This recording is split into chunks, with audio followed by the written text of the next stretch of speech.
Oh, the holidays. Family. Don't we just love right? it? Family. Oh, man. I love you. I love my family. I love them so much. Navigating the small talk, though, with our family. When we get together, especially if you're, one of those people, one of those couples trying to get pregnant, and you're struggling with fertility. You get around family, they start asking questions. Right, that could be delicate, or maybe you just want them to mind their own business. They may, mostly, positive intent. They're just trying to see what's going on with you. Delicate conversation. We wanted to bring in an expert. Dr. Asima Ahmad is the Chief Medical Officer at Carrot Fertility. Thanks for being with us. How common is it to struggle with fertility and getting pregnant for people? Thank you for having me. So infertility is very common. The World Health Organization released a report earlier this year that shared that 1 in 6 people globally have infertility. And I think it's important to note that infertility is not just a woman's issue, which historically a lot of people think as a woman's issue. It affects both women and men. Actually, 40 to 50% of cases may have a male factor component to them. And that's tricky to navigate too. So here's the thing, I want to believe that they're well-meaning. I really want to believe that. But when someone brings up the conversation, how do you, without taking it personally and getting hurt, how do you put it down? As the person who's asking the question, or as the person who's receiving? As the person who's receiving. Well, yeah, no, I guess we should ask you the other one too, but as someone who has to respond to the question.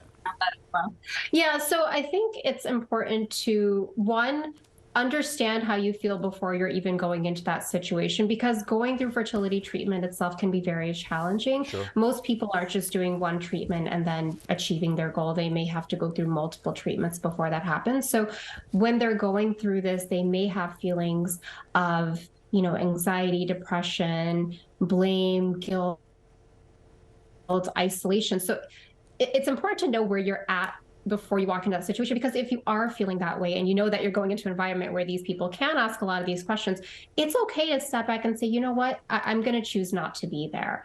And if people are asking you, only share what you feel comfortable with. Like, you're not obligated to share every aspect of your journey. And on the other side, if you feel like these questions are, getting too intrusive, you can always change the topic. I mean, you can always go back to talking about the weather or something else that has nothing to do with what you're going through from a fertility aspect. Now, what if, some of those family members, let's flip it then. Some of those family members are watching right now. We're getting ready for the Christmas holiday and people gathering. And there's genuine curiosity, right? Like, how can they navigate that curiosity without hurting someone's feelings? Great. I think, that's a very, very great question. And it's true. We love our families. We love our support systems and our social circles, and many times they mean well, but it's important not to ask the questions that might, in fact, cause more harm than good. So it's safe to assume that the journey to build your family is not going to be the same for everyone. So don't assume that it's going to be easy. So going into a conversation asking about, so when are you going to have kids? I mean, that's not the best question to be asking. I think assuming that people might having the challenges is probably a better approach. So any conversation around that, and especially if you know that someone is having challenges, approach it with compassion, empathy, make sure that they know that you're there for them. Try not to minimize the situation, saying things like, just relax, or sometimes people will say, well, at least you have one child, so it's okay. Some people have none. That can be really hard, especially if, for example, someone's having pregnancy losses, because it's not just infertility. These people can get pregnant, but they can't stay pregnant.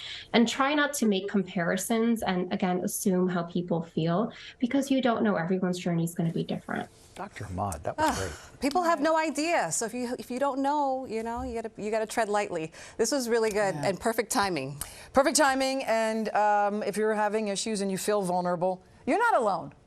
You're not alone. Yeah, so there you go. So many people have infertility, but that 1 in 6 number doesn't include all those people who need to do fertility treatments, which includes single intending parents or same-sex couples, or people who might need to use donor sperm or donor eggs. So it is a lot of people. Or miscarriages. Right, as you said. Thank you. Thank you so much. Hey, happy holidays. Happy holidays to you.